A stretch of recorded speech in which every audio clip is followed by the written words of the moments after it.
Here we go. It's the Bourbon and Banter podcast, the most honest podcast in all of bourbon. That's right, friends and neighbors. We got everything you need to drink curious right here. We're bringing you a very special episode today, recapping our recent Kentucky barrel picking trip. You'll hear from our expert team of barrel pickers who not only use their astute talents to select the finest in brown spirits for the Bourbon and Banter faithful, but they manage to do it while not getting banned from any distillery grounds. Fresh off of tasting more than 30 barrels with a palate that hungers for more, but doesn't hunger for more barbecue. Because trust me, the team went through 25 pounds of ribs and 10 pounds of brisket each night prior to each barrel pick. Here's your host, the chief drinking officer of Bourbon and Banter, as well as fry cook and head bottle washer, Patrick Pops Garrett.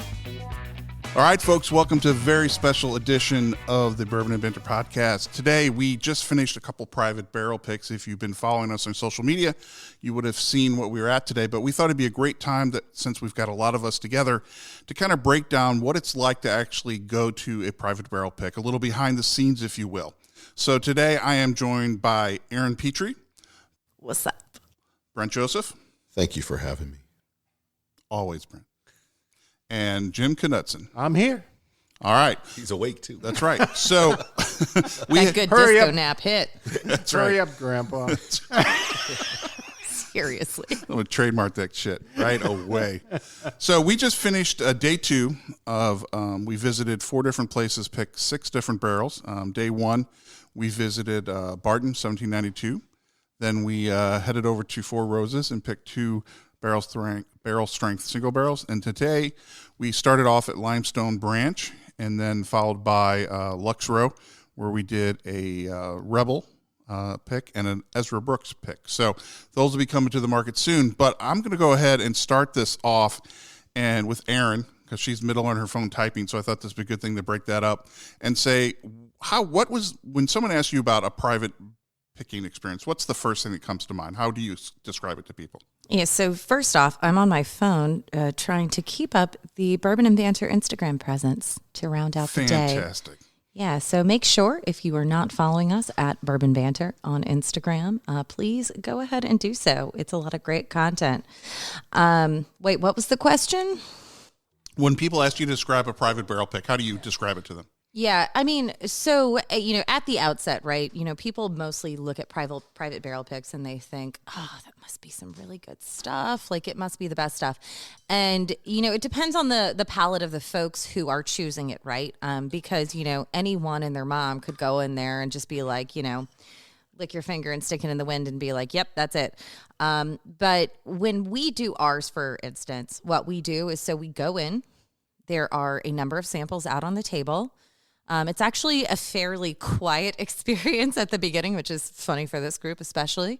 And we all, we go through and we very thoughtfully taste everything. We write down notes, and then you pause, and that's when you really start talking about it. So there's a very clear rule of nobody say anything until everyone has tasted everything. Right, to make sure nobody is influencing anybody on what they should like. Right, and because bias is very real, right? We could talk a little bit about that today as well with some very special guests we had today. Because if somebody says, oh, I really hate number 3, and you were like, oh, I really love number 3, it doesn't mean you're wrong, right? Everyone has a different palate. So it's very much a democratic process, if I may. But we all trust each other's palates, and we go through and we discuss them. And then also one of the things that I like to bring up at the beginning of any barrel pick I do, regardless of the group I'm doing it with, is and I know this sounds rather esoteric, but what is the philosophy of the particular pick that we're doing, right? Is this supposed to be a crowd pleaser? Is this supposed to be something for bourbon nerds? Is this supposed to be something that really hits along the line of this particular mash bill or brand? Or is this something that we want to really kind of reach into left field for? Excellent. And I thought I need to take a second. So we jumped right into this because we've been very excited these last 2 days. So pardon us for this. But for those of you tuning in who aren't really sure what even is a private barrel pick. So this is when a group of individuals, it could be a retail store, could be a restaurant, could be individuals like us with Bourbon and Banter who have a relationship with a retail store, where we make an arrangement to go down to the distillery and pull samples from barrels and taste them. And we will actually then select a single barrel bourbon from a barrel that we like. And they will take that barrel that we've selected, they will bottle it. Those bottles will be then shipped to the city in which the partner that we've used for the pick, like for us, we use Randall's Liquors in St. Louis. So the distributor in Missouri will receive those bottles along with the barrel, and then those bottles will be transferred to the store, and then they'll be made available for purchase. In this case, through Bourbon and Banter, our Patreon members will get first access to buy, and then our regular mailing list, and then if there's anything left, it'll be opened up to the general public as well. So that's what a private barrel pick is, just to kind of give you a little base on how that works. But Brent, you've been on several of these with our group and with others. What's your sort of approach, and building off of what Erin said about how she tackles a private pick? Well, one, I think that I've been on, I think probably close to 20 of these now, and it is an absolute bucket list experience if you're a bourbon fan or a bourbon nerd or whatever you want, however you want to classify yourself. And I'm going to imagine that anybody that's listening to this podcast kind of falls in that category. I've been fortunate enough. I live in Indianapolis. I'm only 2 hours away drive time from Kentucky, and I've had the opportunity to be a part of a bunch of these, and it's fantastic. And every one is different. And then just to back up a moment, when Erin was talking about how we're quiet during all these picks and we don't want to say anything or be influenced by someone's not only opinion, but if someone were to, the power of suggestion is very strong, especially in these settings. So if someone says, "Oh, I'm drinking number 1 or number 3," and I get a lot of cherry cough syrup or banana bread or something like that, once you hear that in your mind, even though your palate may not get that, you start to all of a sudden smell it and you kind of taste it, and you don't want to be tainted by that. But back up to the process, it's like I said, it's a bucket list thing, and it's really cool. It is something that is different and unique every time, and every single distillery does it differently. For example, at Four Roses, I've done them in the past at Four Roses where they had all 10 different mash bills in a conference. Back when Jim Rutledge was running, right? Yeah, Dan Gardner did that pick with us. We picked 2 barrels that day. We actually sampled from 15 different barrels, and we had a tasting mat with 10 Glencairn, and this is obviously like pre-COVID and whatnot, 10 different Glencairns, all filled with each, one of each mash bill. They have, the glass discs on top so nothing falls in them, and they've got they got the Tostitos and palate cleansers and water. They do a really nice job. And then we had additional 5 other ones for, as well. And we're in this big conference room, and they have a whiteboard where we all start tasting, and they give you a notebook where you can, take notes on each mash bill, and you can figure out what you like, what you don't like, write down notes and thoughts. And then we kind of go through a whole kangaroo court of, depending on how many people in your party, who likes what barrel's a winner, what barrel do you like the best, what barrel do you like the least, and then you start tossing barrels out or eliminating mash bills or picks or, however you want to do it, and it goes from there.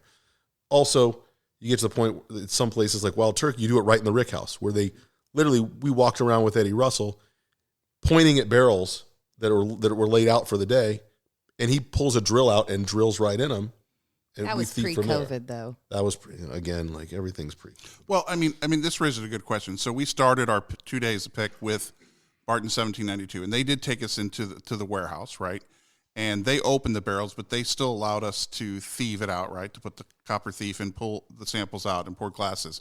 So, Jim, I'm going to go to you. When you look at the tastings where you go into the rick house and taste in the rick house versus you go into, like today at Luxco, a very nice building, right? Comfy chairs, climate controlled. Which type of experience do you prefer, and why do you think it is you prefer that? Well, I think it's always better to go in the rick house, to be there. And the just because you're there with the bourbon, you can smell it, you can be there. Yesterday the weather wasn't so great, so we were pretty cold, and it made it a little more difficult. But I always prefer to be in the rick house where you can see the barrel, you know what you're tasting, and you can pull it right from the barrel. I think that's I think that's the ultimate experience. I agree with you. An immersive experience, It right? adds to the experience, especially if you haven't done it before. If you're the first timer, like I would prefer not to be in a conference room setting where you're sampling out of barrels or sampling out of like sample bottles. When you can see the barrel on the ground and walk up to it and pick it and shake it and it's like, oh, this one's short. Yeah. This one's really full. This one's really ugly. This one's, got a leak in it or whatever it is. And on top of that, like, I'm not mean to run over you, but like they let you can bang the bung out yourself. Right. You can thief Yeah, you yourself can. at most places. And it's, especially if you've never done it, it's really cool. Well, and really then you cool. get to just dump your whiskey right on the floor. Well, there's that too. That's alcohol abuse, by the And way, for the new listeners. One of the big things for me, in addition to being with, experienced people who've done a lot of picks, is meeting some of the the real experts in the industry, the Jim Russells, the Jim Rutledge, and those people that know what they're talking about.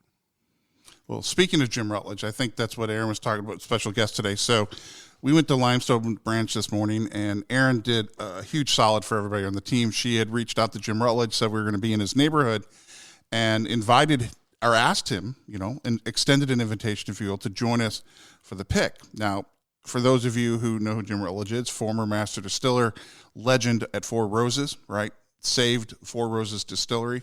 That we all know and enjoy. So he's got a pedigree. He's got a lot of projects he's working to start up his own distillery. So this is a guy who probably tends to not go to other places and do a lot of picks. We didn't ask him directly how many he's done, but I imagine he doesn't do this a lot.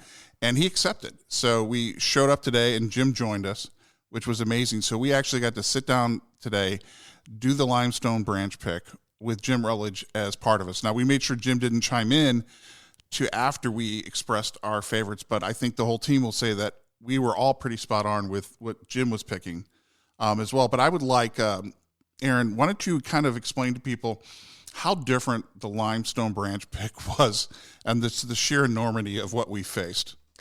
So first thing I will say is that, so I really didn't have much of a knowledge of Limestone Branch going into it, right?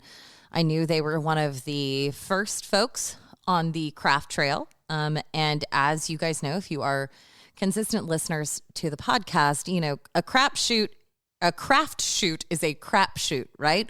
And that just has everything to do with the nature of an aged product in itself, right?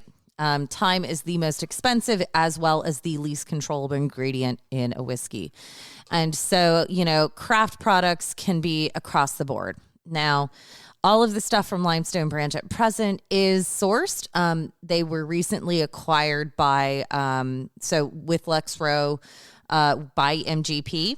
But they are also laying down their own distillate, I think, for the past 3 years, I believe. And so I really had no idea. That's my very long way of saying I didn't know what to expect, right? And so you go into Lebanon, actually, is how we pronounce it here, which some of y'all may know from the same city as Independence Stave. And so we rolled in. It's one of those things where you'll blink on the highway and you'll miss it, if you're not paying attention. But it's a very nice little place, and we walk in. An adorable dog greeted us, and then Stephen Fanti, who is probably about 6'5". He's a big dude, and he is only eclipsed in height by his personality. Huge. That guy's a showman. Absolutely. He is a true national treasure. And so, was really being like, y'all want a cocktail? Y'all want a cocktail? Y'all want a cocktail? We got a bacon Bloody Mary. We got a bacon Bloody Mary. We got an old fashioned. You got some stuff. And, as a cocktail person, right? I'm like, yeah, okay, I'll do some of that. But one of the things that I think none of us really appreciated is that we were going to be sampling 15 different items, right? Yeah, just stop there for a second. I will make sure everybody answers. 15. Well, let's level set that, right? So Barton, we did one, and we had 4 barrels to select from. Right. We picked 2 barrels at Four Roses. We had 8 samples to do. Total, right? We are now doing 15, 5 different barrels at 3 different proofs. So we're out on their patio, very COVID safe, et cetera. And we literally do 5 different barrels at 3 different entry points, 102, 109, and 115. Keep in mind, this was the first 9:30 in the morning. The first stop of the day at 9:30 in the morning. Before we were scheduled to go to Luxco and pick two more barrels That's at barrel correct, proof. yes. Yeah. And so, we go in there and we have, and it's funny because Jim was saying, Jim Rutledge was like, well, I don't know. Wait, how many samples are we doing today? That'll really determine if I want a cocktail or not. And Stephen Fanti said, oh, we're doing 5 barrels at 3 different proofs. And he said, so that's 15 samples. And even though he lives pretty close by, he was like, I think I'm going to forego that cocktail and just do the samples. Wise choice. We had 15 choices in front of us. And, they really do push that the barrel, the proof does impact the flavor, which is true in many ways. I would challenge them in saying that an 80, 90, 100, and 115 would be more of a change from a 102, 109, 115. But certainly to the more discernible palate, you can find differences between them, but you can always proof down when you add to a cocktail, add ice, or add water. But I hope I did justice to that. That's great. I mean, and, Stephen did, I want to give a big shout out to him, to all of our hosts. I mean, we really appreciate everyone. But Stephen, if, like we said, he's a consummate showman. If you ever get a chance to visit Limestone, I suggest you do it. But what was really cool is afterwards, now I had the pleasure of being there once before, but afterwards we went out back where they store their own distillate, right? So once again, the stuff we were sampling for the private barrel, which is delicious, is sourced somewhere up on a hill. But the stuff in the back, they've distilled. So we tried a rye whiskey that they make, which is a malted rye, 100% malted rye. And for those of you who don't know what that means, is that the rye has all been malted, right? So it starts to ferment, start to germinate, and grow, and they kill it, and they make the rye from it, and it has such a unique flavor profile. It's unlike anything else you're going to taste. But then the star of the show was, they said, hey, do you want to try some of our our bourbon, the mash bill that we eventually are going to scale up to for Yellowstone. So this will replace Yellowstone over a number of years eventually when they scale up, and he gave it to us, and Jim was there for this, and we sampled it, and it was the star of the show. It was by far the best thing we tasted there that day. Right. I mean, Jim, what did you think about that one? It was really, really good. The interesting thing that they do is they're aging these in 15-gallon barrels. And so they've managed to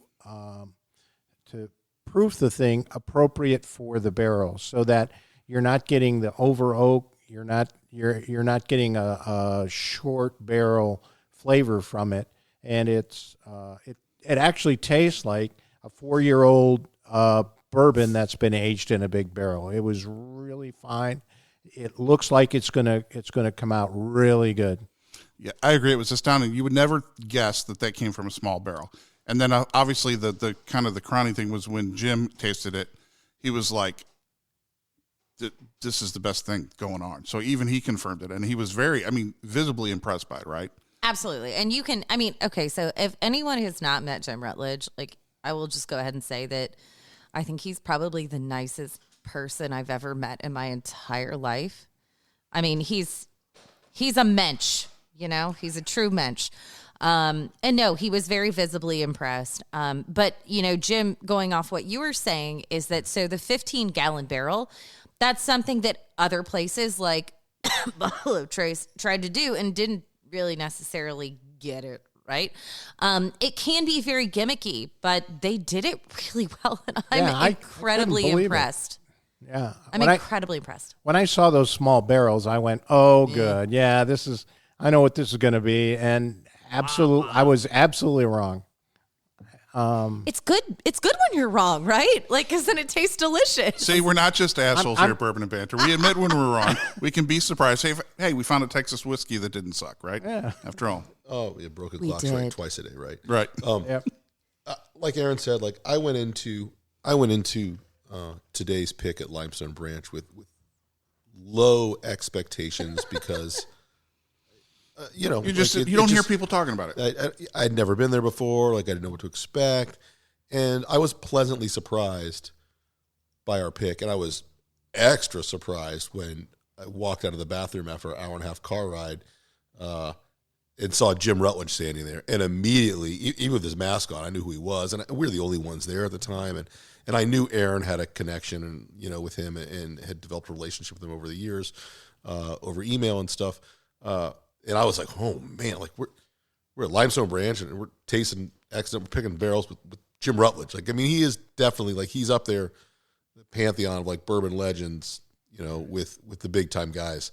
And so not only all that, and that added to it, the 15 samples was a lot to comprehend, you know, mentally before we sat down and did it. And once we got into it, I definitely did not drink every single one of those like I did at Four Roses.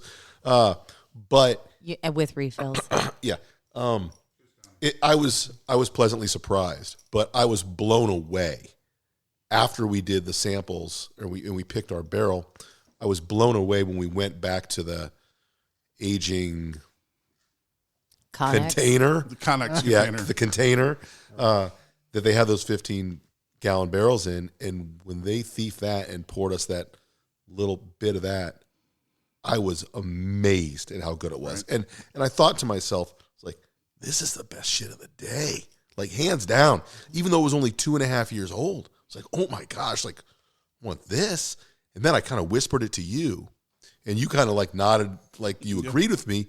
And then Jim came back because he ran away for a minute and came back. He tried it, and he said the same thing. And I'm like, hey, maybe, you know, that was kind of like some palate validation that maybe I was going to say there was serious follow it a little bit. Palate validation for Bourbon and Banter this trip. Yeah. So just put a plug in for yourself. So if you're not already a Patreon member, you're gonna want to join because I mean I don't know. Like I said, you know, we invited Jim as a thing, but to have Jim help you with a pick is amazing. But all the other picks, and what was interesting about this trip for me, so you always have a challenge, right, when you go with a group of people of getting people to agree of what is the best, right? So we went to Barton. They gave us 4 samples. We all unilaterally agreed of the best 2. I was staring at Jim for a second. He was the one outlier, but he did have one of the 2. We narrowed down to 2, and it was a pretty easy choice, right? Went to Four Roses, right? And we were actually picking 2 barrels, right? Which is a unique opportunity. One will be a Randall's barrel, and one will be a Bourbon and Banter barrel. And they're both delicious, but we got to that fairly easily. We get to Limestone Branch fairly easily as well. Jim was also in line with our choices. And then when we went to Luxco, right, and had to do 2 more, is fairly, you know, unanimous. And I think what this speaks to me about is we tend to try to pick barrels, right? So Erin talked about what's your philosophy, right? Are you picking something for the general mass or whatever?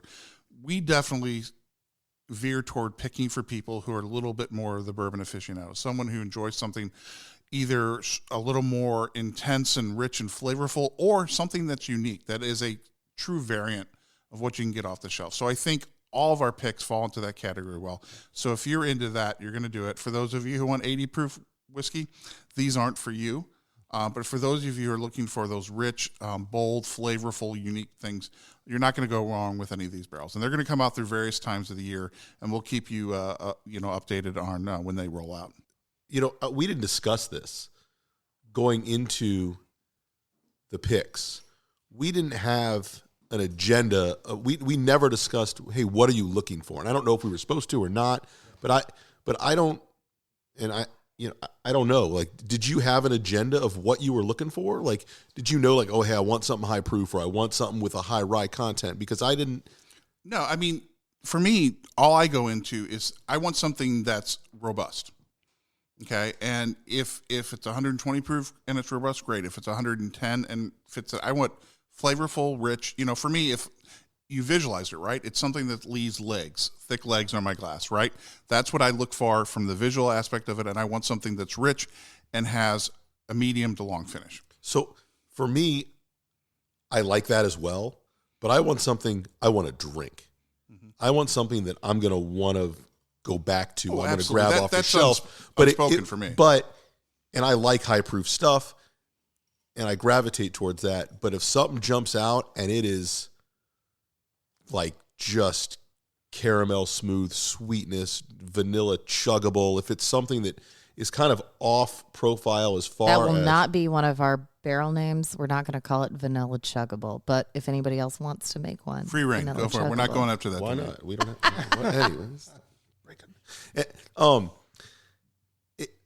Even if it doesn't, let's say it may be like 110 proof, but it drinks like it's more like 95 or 97. Like, I'm good with that as long as it's delicious. Like I'm not, it has to burn, it has to have a hug, it has to have a long finish. I'm okay because I've got other stuff on the bar at home that could be like that. I want something amazing. Oh no, I agree with you. So I didn't have a preconceived like this is what You're absolutely right though. It's got to be something that I can reach and drink over and over again. Absolutely. That's an excellent point. That's another good point, though, for barrel picks. Like, I feel as if, Brent, you said, do I want to go into this with high rye? First off, there are going to be certainly limitations as far as mash bills go, right? Depending on A, where it's sourced, or B, where you are. But, I feel like if you ever do a barrel pick, go in with no expectations, taste everything. And then a question I've asked a couple of times yesterday and today was, so what's our philosophy driving this? Like, is this our drink curious folks, or is this more of something that is more for mass appeal? And for example, the one that will be barreled under the Bourbon and Banter label for Four Roses, for example, I saw a visible difference in color. Everything was that kind of amber color, and the one that ended up being the Bourbon and Banter label has this deep red umber tint to it.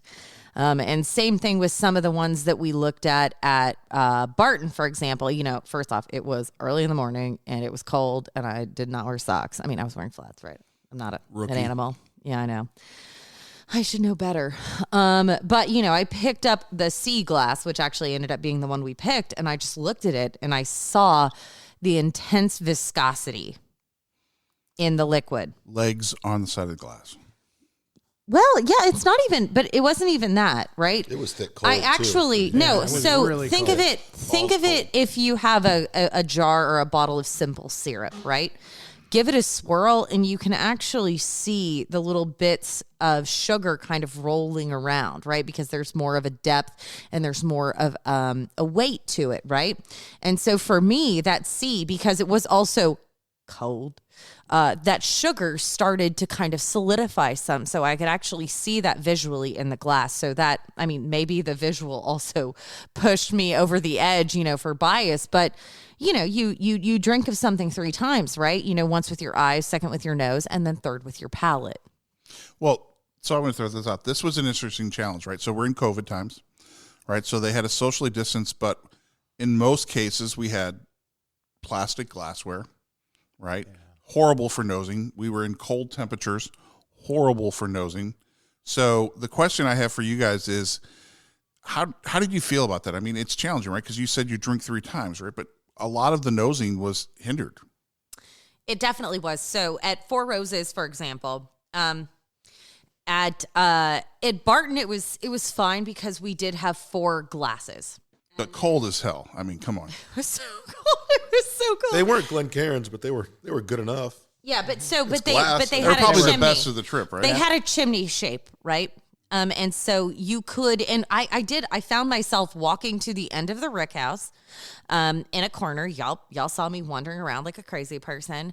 And I had my hands cupped at the bottom to warm the liquid up so I could, aromatize, more of those scents. But then Four Roses, Limestone, and Luxco, all 3 of those, we had plastic cups. At Four Roses, they did give us a little freebie Glencairn, and all of us ripped it out of the box and we're just throwing our samples in there and rinsing each one out, right? And so it's really tough to nose and taste out of A, plastic cup, B, one that is just like a normal, think of a solo cup, that sort of outwardly fluted shape. The whole reason you nose out of a Glencairn or a glass that's similar to that is because there is the bulb, that belly, if you will, that allows it to oxygenate. And then it pulls in and concentrates those, the aromatized vapors of the oils into the chimney, which is kind of that shorter, more tapered tulip part of the glass. And that's what goes into your nose. I'm sorry. That's right. We're going to have to put a visual with that. That was how very far off. Speaking of pre-COVID times, now I know there's no way they could be doing this now. But I've done multiple picks at Buffalo Trace pre-COVID. And it's your favorite. I shit you not. They share a glass. They make you share a glass. I still can't believe that. You're buying thousands of dollars worth of bourbon, right? And they're like, "Oh, you can share this glass." I was blown away. So I'm a germaphobe anyways. Like pre-COVID, if I shook someone's hand, I would like shake their hand. And then I actually said this to Jim earlier. I was like, if I shake someone's hand pre-COVID, I would then immediately run away and do hand sanitizer. It felt like such a just F you. Right. Like they're like, we know you're going to buy our stuff anyway, so we don't care. We're not going to bother doing that. A little bit, because everybody else does. Yeah, not everybody has the relationship we have. Even post-COVID, like individual plastic glasses are better than everybody sharing a glass. I shit you not. One of the picks was with Big Red a couple summers ago from Indiana. 18 of us showed up. They had 18 people sharing the same glass to pick a barrel of Blanton's and a barrel of Eagle Rare. And they were like, yeah, that's that. You see, they're treating us like vodka drinkers. It's ridiculous. The last time I was there, I warned the group I was with that they were going to do that, and none of them had done a barrel pick at Blanton's before that, or at Buffalo Trace before that, and they didn't believe me. And I said, bring Glencairns. And they were like, whatever. Okay, we got there. They did that. So this is a public service announcement. If you are going to check that bucket list and do a barrel pick at Buffalo Trace, go on Amazon. Bring a glass. Buy a 6-pack of Glencairns. Even if they're the knockoff ones, they From work. bourbonbanter.com, you can get them nicely etched with the Bourbon Banter logo. That's right. Shop.bourbonbanter.com. Shop.bourbonbanter.com. Shop early, shop often. But no, seriously, bring your own Glencairns. And as you're a right. backup. Like, as a backup. But don't be that D-bag who brings a Nalgene and tries to, like, get all the extra out of the thief. That is BS. That is complete. Listen. Yeah, and even more negative points if you've got it attached with a carabiner. That's really shitty, by the way. That's a really shitty decision. What a crap person who would do that. Hey, we got to market this podcast. So Jim, so you've been on several picks with us. Yep. Which pick format, which distillery did you enjoy the best? And in 30 seconds, tell us why. A lot of them have been really great. I think my favorite was the Wild Turkey with Mr. Eddie. Eddie Stop Russell. drinking. Good Lord, this is a bourbon podcast. His name's Eddie. You don't have to call him Mr. Russell. He's like, that's my great-great-grandfather, Mr. Eddie Russell. Hey, to me, everyone's Jim, of course. Obviously.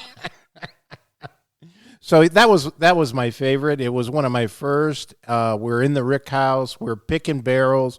I don't know how many barrels we tasted from, but it must have been 8 or 10. And it was really, really. He was telling us stories. You know, in addition to the bourbon directly from the barrel, it's really an interesting experience. And if you get a chance to do it, you should absolutely do it. Regardless of whether you do it in the Rick House or they prepare the samples for you, it's worth it to just try out your palate and get a little confidence in what you can taste. Excellent. Well, I'm going to agree with Jim. My favorite, and once again, Russell Reserve has always been one of my favorites. If I could have, 1 or 2 daily drinkers, that would be it. So when we did our first barrel pick, right, ever as Bourbon Banter, we went there. Won't talk about the troubles we had, but we went back and did it again, and absolutely love it. Just because, like they said, they roll out 10 barrels plus. You're in the Rick House. You're hanging out with Eddie. It's just a fantastic time. Also, a little side story. Is that we were in that Rick House with Eddie hanging out, and we were talking about it. And you'll know if you read our reviews, we're pretty straightforward, right? We don't use a ton of flowery language. We want to be direct. We want to tell you if it's a bottle bar or bust. Very direct, right? And there's a lot of other people out there that use big words and become synonymous and whatnot. So we were in there. We have a little fun and whatnot. And we were talking about different flavors in the barrel, and we came upon the topic of marzipan.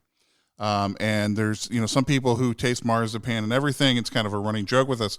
So we joked, Erin and I were talking, we're like, hey, wouldn't it be funny to put marzipan AF on a shirt? And Eddie turns around because we didn't think he was listening. He goes, I'd buy that. So 3 weeks later, voila, we've got a shirt. So if you're in on the joke, right, and you love bourbon, we do have that in our store. It's never too early to buy for Father's Day or Christmas as well. But Wild Turkey will always have a special place in my heart because of the way they do it and just because I love the brand. But Brent, what's your favorite one that you've been to so far and why?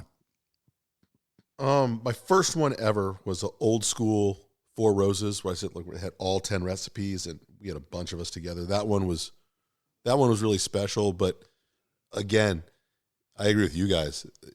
Rolling around the Rick House with Eddie Russell and him being like, I don't care what you choose, just pick one. And point one, like we walked all around.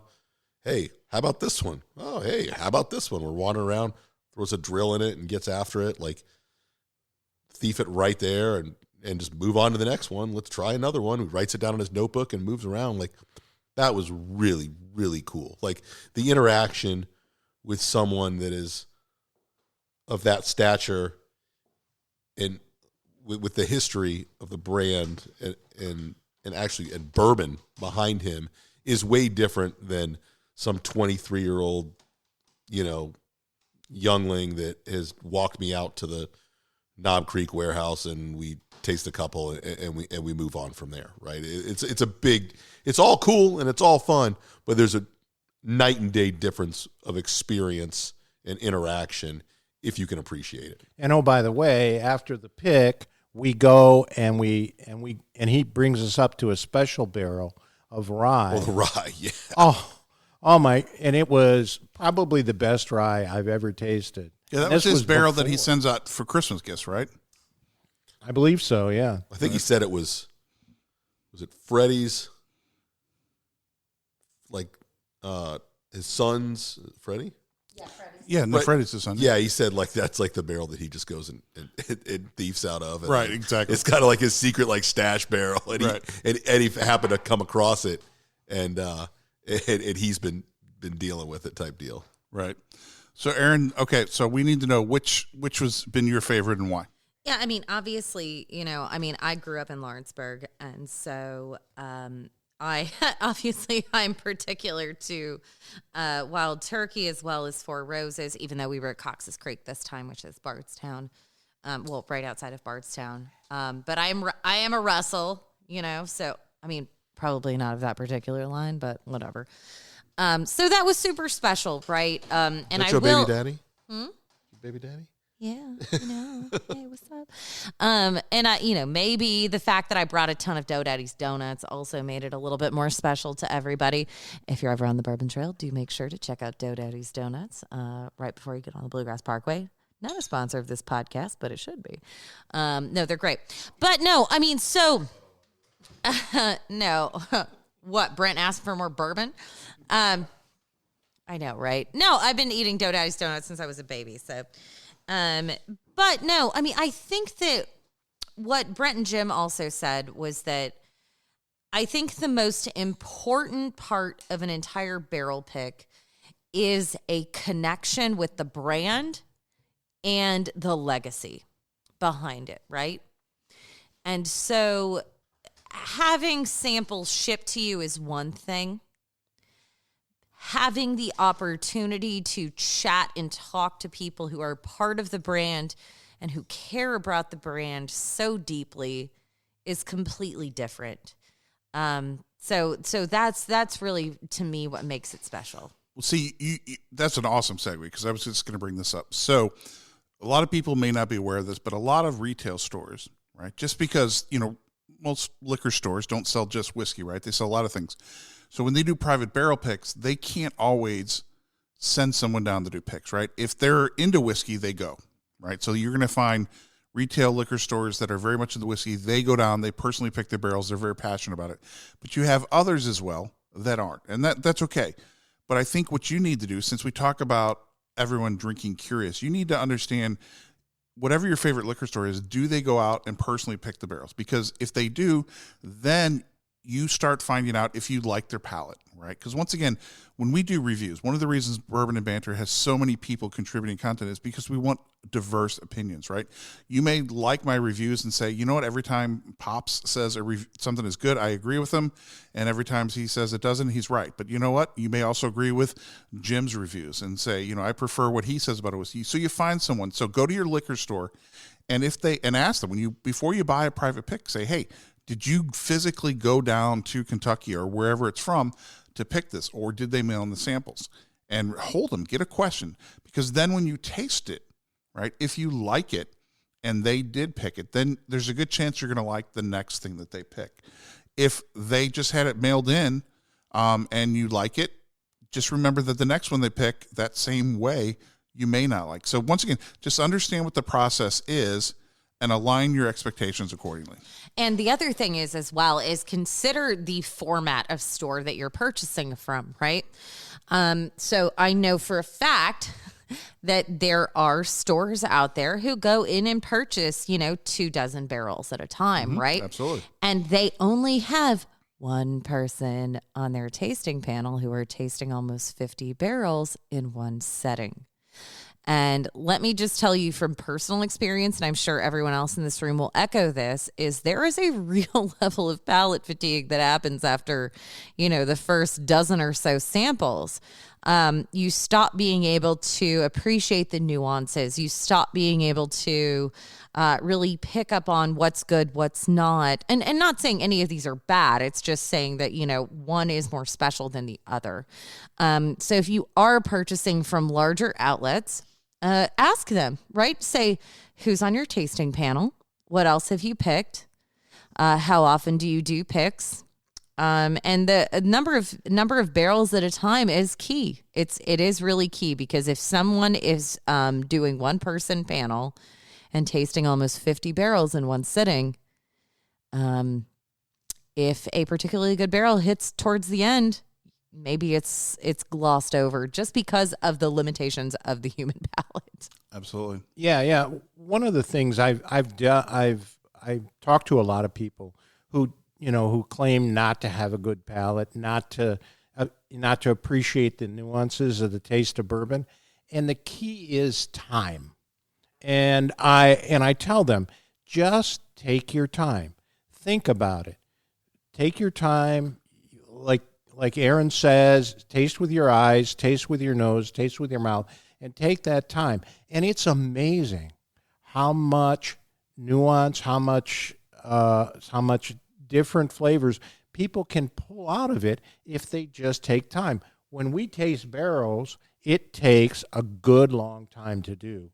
And here's the thing too, is that, and Pops, I'll let you talk about this more, but we also offer virtual tasting classes teaching you how to actually train your palate. So no, absolutely. I mean, I think Jim's hit a good thing, time. And my personal approach to these is, you can go in and do a tasting. You can write down all these tasting notes. I tasted this, I tasted that. For me, it's more about what do I like, what I don't like, what did I like about the finish, what did I like about the first sip and whatnot. But what I want to do is, Erin, you posted out on Instagram today what kind of questions people had. So I'd like to just go quickly in a minute. Brent's going to jump in here for a second, but then Erin, pull up some questions that we got from the crowd, read them out, and we'll answer them. So two things back to what we were talking about. We were talking about who tastes for the liquor stores that may be your local, like where you could buy whoever has a private pick. Something else to keep in mind is that you may be in a state that is not close enough or affordable enough for your local shop, even though you get a private pick, to be able to send staff to or go to and pick personally. And some of them, like you said, aren't really bourbon people. They don't really care. They'll have, oh, hey, just send us a barrel, pick it that way. Like, that's right. Kind of a crapshoot, like, roll the dice type deal. A panel pick. A panel pick. Some of them just can't, if a mom and pop, some just can't get down there. They're just not close enough, like some of us are, to be able to get down here semi-regularly when the opportunity presents itself. The other issue is that most of these distilleries, from my understanding and from what I've seen on 15 to 20 different barrel picks, lay out a certain number of barrels per day to be picked from the selection for the day. And those distilleries may have 1, 2, 3, or 4 different private picks throughout the day. But that doesn't mean they're restocking those barrels necessarily. They may lay 15 or 20 barrels out for private picks, and, that's what that is. And if you're picking at the beginning of the day, depending on where you are, you may have first choice. But for sure, even if you pick at the end of the day, what you may be picking from may be someone else's leftovers that didn't get chosen. Like if we chose 1 of 5, those 4 for sure get rolled back into the rotation, if not that day, for someone else along the way. Now, it's not necessarily a bad thing, and one of those barrels still may be better than the other ones that that group has been presented, but they're definitely the rejects. Absolutely. Great point. Erin, hit us with question number 1. All right. So number 1, I really enjoyed this question. Can I join in on a barrel pick? Well, that is a great question. So obviously everyone, once they learn about barrel picks, they want to go to barrel picks. So we have 18 people who contribute tremendous content to Bourbon and Banter. And as you can imagine, there's not always room for everyone. So everybody on our team gets first choice. So if you want to go on a Bourbon and Banter pick, right, there's a couple ways you can do this. One, you could try to audition and become a contributor, right? And then if you pass that test, whatever, you could be possibly in the rotation. The other one is, quite frankly, is bribe us. Erin's looking for a sugar daddy. So yes, right. And so is Jim, by the way, but we don't talk about that publicly. Karen's cool with it. It's fine. That's right. Well, she'll benefit. But no, seriously, if you want to go on a Bourbon Banter pick, reach out to us. Once again, we can't make any promises. We have taken guests before. We have. COVID times does make it. Yeah, COVID rules. It's not going to happen. But when it opens up, well, no. And if you have an interest in doing it, let us know. Maybe we'll come up with something. Maybe we'll choose a random Patreon member at a certain level in the future. So that's something we'll definitely look into. But if you want to do your own, okay, talk to your local liquor store. Find out how they do it. That's going to be the easiest way as an individual or a few people to do it, and see if they do it. Because a lot of times, like I said, if the samples get sent to them and they don't go down, maybe next time they do a barrel pick, they'll let you go down and represent them. So ask questions, build relationships. We're also available to volunteer as tribute. Well, the other thing I will say also is, if you want to do a barrel pick and you don't have the clout to do it, and you want to work with a liquor store, but the liquor store is looking for someone to go along that also has a little more experience, we can also act as a consultant. So let us know, and we're glad to help you work out through a couple of different options. Bourbon and Banter, your friends in the bourbon industry. I would just say that also practice. Yeah. Again, drink curious, right, Jim? Yeah, absolutely. Drink curious, practice at home, do some blind picks on your own. Try to compare your palate to the ones you read on great websites like Bourbon and Banter, and develop develop the tasting. Well, Jim, also totally shameless plug, our flavor wheel is a great resource. No, I'm serious, because this is Pops is laughing at me. Non-stop, the plugs here. No, but really, I mean, It's like this for is my head. no, but so Right, it's like a hair clinic. There's so many plugs. our flavor wheel is, so I do a lot of private tastings, as I think all of us do. But the flavor wheel is a really good way to kind of expand how you look at flavors, right? Because some people are like, it's sweet, it's sugar, it's vanilla, it's wood, it's fruit. And so just even having those visual cues to say, oh, well, is it cherry? Is it raspberry? Is it blackberry? Whatever. For me, I mean, I'm a very visual learner. So for me, I use that all the time for myself, being like, well, wait, how do I really need to narrow this down? Okay, question number 2. How are disputes between barrels settled?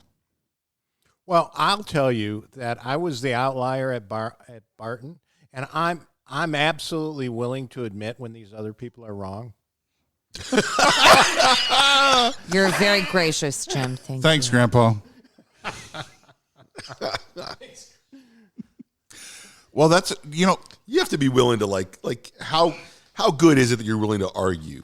Like there's been a few where I'm like, I really like this one. Like it happened at Four Roses with me. With one of them. Brent, but here's a good question for you. I'm not going to really go on the cross for it, Brent, you said that you went on a Blanton's pick once with 18 effing people. Yeah, there was like one or two people that were really in charge. It was more of an experience for the majority of people. Yeah, okay. And they're the ones that really chose. Like, they took a vote, but I don't know how much that really. And if you look at our history, right, like I said, there have been times when not everyone has agreed, right? It's not always spot on. And as a group, It's odd when it is. Right. Yeah. So what I like about our group is we take votes, right? We say, what are your top 1, 2, or 3, whatever. We narrow down, we debate the merits, right? Everybody can plead their case. And we have had, even on this trip, right, there were things that were selected for, at least for my personally, that weren't my top choice. Because someone says, hey, no, you should revisit that one. And you revisit and you're like, you're right, especially when you narrow it down.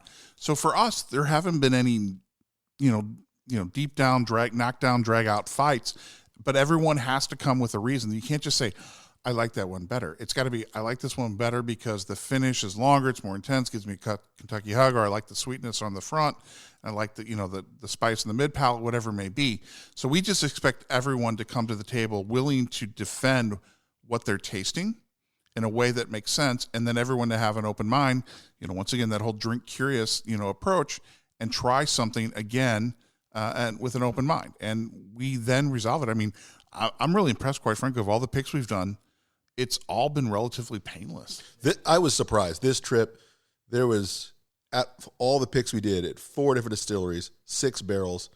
We got down at Barton, the 1792 pick, we chopped 2 right off immediately, and there wasn't a big discussion about the final 2. And then at Four Roses probably had the most discussion, but it was also the most samples to choose from. We had 8, and we were picking 2 barrels. And then the other ones, we had 5 barrels at Yellowstone and 3 barrels each at Ezra Brooks and Rebel Yell. But we got right down to it. There was really only a little bit of, I wouldn't say heated discussion, of extended discussion at Four Roses about a third, the top 3. And 1 or 2 were, one of them was a for sure. And then there were just a little bit of, not a little bit, but it was an argument discussion about 2 of them, which was the final one. And it went really smoothly, smoother than it's gone and closer than it's been on both the wild turkey picks we did, on some of the other ones we did as well. Of course, they picked me out at Barton's, but someone else was the outlier. You're a little older, and as you get older, your taste buds get a little, they kind of. Maybe I don't remember. Kind of fade, right? I don't remember the numbers, right? You don't remember much anymore, but. I remember it all. Do you remember where we were yesterday, Jim? Okay, Jim. All right, so I'm going to interrupt this for a second. Erin, you have how many more questions? You have 1 or 2? Before we get there, just tell me how many we have left. We have 2. Okay, before we get there, so we're going to introduce a special guest here. We got Kevin with us, which is Erin's fiance, and we. I'm just going to say we popped his cherry on this pick. He never did a. There you go. Bob doesn't even have to insert a sound effect. It's first time doing a barrel pick. And I'm going to ask some questions. I'm going to chime in here, and we're going to make them famous. So, Kevin, the question is describe to me what was it like to be on your first ever barrel pick with Bourbon and Banter?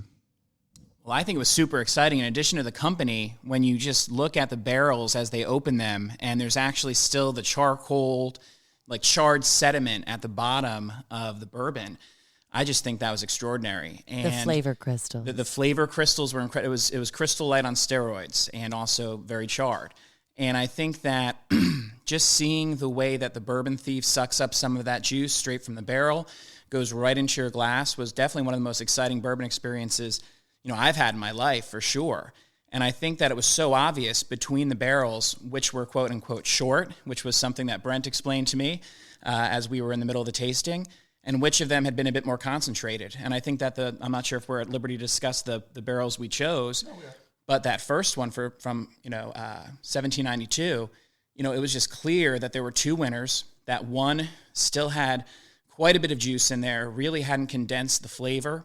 And the one that we chose, I thought, had a great mid-palate, and it just had a very nice finish.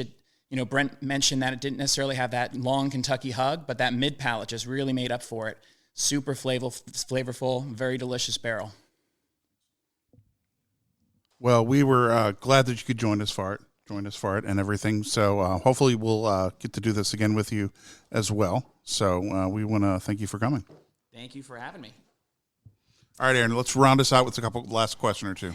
All right, so this is kind of a softball. Longtime listener asks, so where does the marzipan come from? Marzipan. Who has Fred Minnick's address? Yeah, so I actually Comes from L's.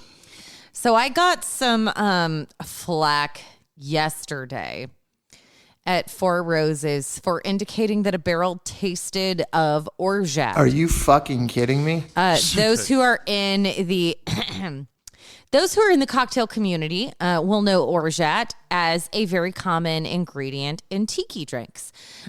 In short, orgeat is a non-alcoholic syrup essence of almond, right? And so almond is also the key ingredient in marzipan. Marzipan is it's an almond paste, right? So yes, almond, walnut, pecan are all flavors that can come from bourbon. And all of that, and the very strict answer is that a lot of that does come from the wood. But it's mostly the interaction between the wood, because all nuts do have that woody shell and that woody exterior and skin. But then the interior comes from that kind of like sweetness comes from the sugar and caramel. Absolutely. Oh, look, we have our little own Minnick right here. That's right. I prefer like a bib necklace to an ascot. Ask not what you can do for the bourbon community. We appreciate everybody tuning in for this special episode of Bourbon Banter, taking a behind-the-scenes look at private barrel picks. If you've enjoyed the content, please send us a note at podcast@bourbonbanter.com or hit us up on social channels like Instagram @bourbonbanter, where we will read your message, respond, and obviously maybe even get you mentioned on air next time. And once again, guys, please check out the website, sign up for our email newsletter, and if you don't do anything else, please remember to drink curious. Well, what's your preference? Bourbon, if you got it. Bourbon from Kentucky. I should certainly fucking hope so.